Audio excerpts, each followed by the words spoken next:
আজ আমি আপনাদের শেখাবো আপনার স্বাস্থ্যসাথী কার্ড চালু আছে কিনা কিংবা আপনার পরিবারে কতজনের নাম আছে এটিকে চেক করা যায় কিভাবে।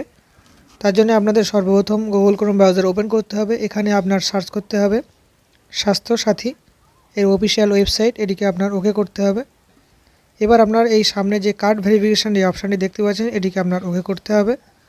ওকে করার পরে আপনার সামনে এই পেজটি ওপেন হবে। এখানে আপনার স্টেট সিলেক্ট করে নিতে হবে, তারপর আপনার ডিস্ট্রিক্ট এখান থেকে সিলেক্ট করতে হবে।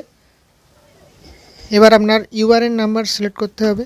আপনার স্বাস্থ্যসাথী কার্ডের উপরে এই নাম্বারটি দেখা যায়, ওখান থেকে আপনি এই নাম্বারটি এখানে ইনপুট করাবেন।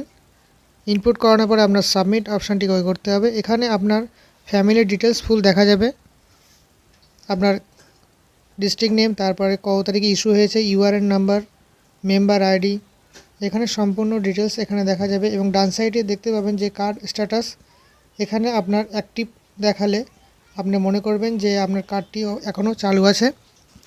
এভাবেই আপনি আপনার স্বাস্থ্যসাথী কার্ডের নাম্বার দিয়ে আপনার ফ্যামিলি ডিটেলস বার করতে পারবেন। আজকের ভিডিও এখানে শেষ হলো। সবাই ভালো থাকবেন এবং সুস্থ থাকবেন। এরকম ভিডিও পেতে চ্যানেলটিকে সাবস্ক্রাইব করবেন।